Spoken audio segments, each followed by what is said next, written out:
হ্যাঁ, এখানে তো হচ্ছে সেই প্রক্রিয়াকরণের কাজটা চলছে, তাই না জৈব সারের? আমরা একটু এটা সম্পর্কে জানবো। এই যে আপনি বলছিলেন যে জৈব সারের যে প্রয়োজনীয় দ্রব্যাদি আপনার লাগে সেগুলো আপনি সংগ্রহ করেন, কোথা থেকে সংগ্রহ করেন? এখানে যেটা দেখছেন সেটা ফিনিশ প্রোডাক্ট মোটামুটি হয়ে গেছে। দেখুন এটা দেখলে কেউ বুঝবে না বা বিশ্বাস করবে না যে এই জিনিসটা 2 মাস আগে গোবর ছিল এবং আপনি হাতে ধরতে চাইতেন না, নাকের কাছে নিতে পারতেন না, কিন্তু দেখেন জি। নাকের কাছে নেন কোনো স্মেল নাই। একদম শুধু মাটির একটা। This is the magic of decomposition. পচিয়ে জৈব সার জিনিসটা একদম দুর্গন্ধ মুক্ত, ঝুরঝুরে, একদম মানে সারে পরিণত করে।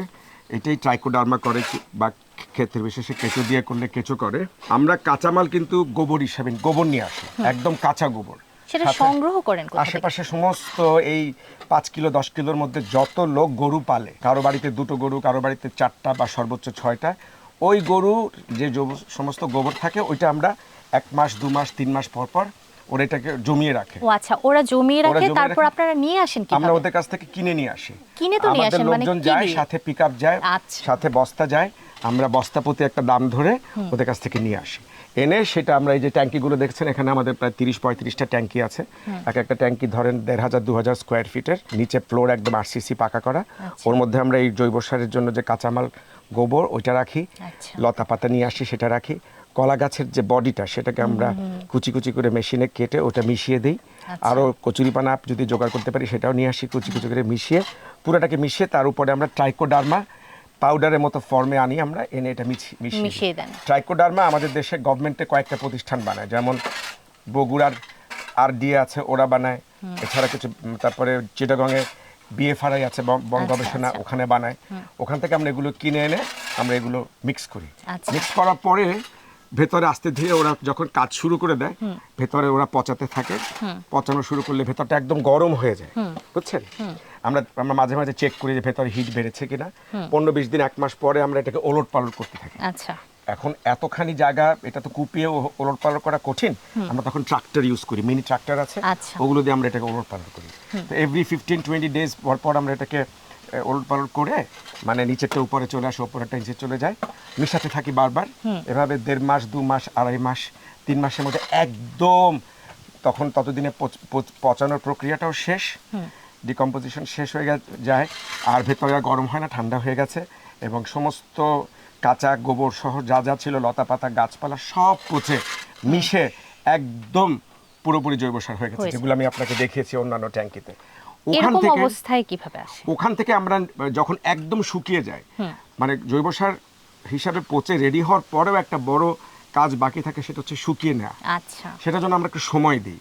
শুকানোর জন্য মানুষ চাইলে ইচ্ছে করলে বাইরে রোদে দিতে পারে কিংবা অন্যভাবে শুকাতে পারে। আমরা দুটো কোনোটাই করি না, আমরা জাস্ট রেখে দিই। আচ্ছা, মানে প্রাকৃতিকভাবে time is the best solution. তো সময়ের কারণে কালে কালে আস্তে ধীরে আরো 1 মাস 1.5 মাস একটু নাড়াচাড়া করলে নিচেরটা উপরে আসলে শুকিয়ে যায়, যেটা শুকিয়ে গেছে সেটা নিচে যায়, এভাবে আরো 1-1.5 মাস দেরি করে পুরোটা শুকিয়ে গেলে তারপর আমরা এটা এখানে নিয়ে আসি। মানে আপনারা এটা ফোর্সফুলি শুকাতে চান না, আপনারা সময় দেন? সময় দিই, যাতে এর ফোর্সফুলি শুকাতে গেলে ভেতরে যে অণুজীবগুলো থাকে, মাইক্রোনিউট্রিয়েন্ট, ওগুলো তখন নষ্ট হয়ে যায়। হিট অ্যাপ্লাই করলে, অন্য কোনো অতিরিক্ত কিছু অ্যাপ্লাই করলে নষ্ট হয়ে যাবে, তাহলে তো জৈব সারের গুণাগুণ কমে যাবে। আমরা এটাকে ন্যাচারালি ব্যাকটেরিয়া দিয়ে পচাই, এবং পচানোর পর যখন ভেজা ভেজা থেকে যায় সেটাকে আমরা ন্যাচারালি ওলট পালটের মাধ্যমে, অ্যারেশনের মাধ্যমে শুকিয়ে ফেলি। আচ্ছা। এবং পুরোপুরি যখন শুকিয়ে যায় তখন আমরা এখানে আনি। এখানে এনে এখান থেকে আমরা এটাকে মেশিনে, আপনাকে দেখিয়েছি একটু আগে, ক্রাশ করি, ক্রাশ করে একদম গুঁড়া গুঁড়া করে ফেলি। একই সাথে আমরা আবার কয়লা মাটির নিচে গর্ত করে বন জঙ্গলের আগাছা কিংবা এই জাতীয় পাতাগুলো নিয়ে আমরা আগুন ধরিয়ে ঢেকে দিই। আচ্ছা, এটা কেন? এটা মানে অক্সিজেন ব্যতীত এটাকে পোড়ানো হয়। আচ্ছা। এটাকে বলা হয় মানে বায়োচার করা, অ্যাক্টিভেটেড চারকোল। বিশেষ ক্ষমতা সম্পন্ন নর্মাল কয়লার চেয়ে 20 গুণ শক্তিশালী অ্যাক্টিভেটেড কয়লা আমরা তৈরি করি। এইটাকে আমরা নিজেরাই করি, নিজেরা করে আমরা এটাকে আবার এই মেশিনে ভাঙি। ভেঙে তারপর আমরা একটু আগে দেখিয়েছি, নর্মাল এই জৈব সারের সাথে আমরা 5-10% করে বায়োচার মিশাই, এটাকে বায়োচার বলে। মিশিয়ে তারপর এইটা আমরা প্যাকেটজাত করি।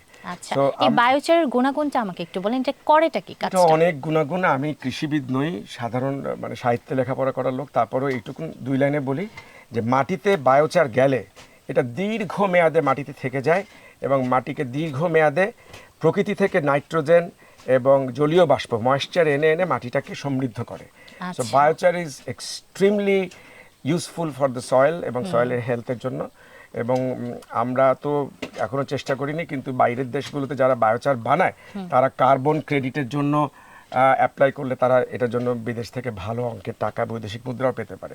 আমরা সেখানে এখনো যাওয়ার সময় পাইনি, সুযোগ পাইনি, বা আমাদের স্কেলটা আরও বা ভলিউমটা আরও বৃদ্ধি পেলে করব। ভাই এখানে জৈব সারের পাশাপাশি আপনি তো আরো কিছু করেছেন। হ্যাঁ, মানে আরও কিছু কিছু ক্ষুদ্র প্রচেষ্টা আছে, সেগুলো আমরা একটু দেখতে চাই। চলেন।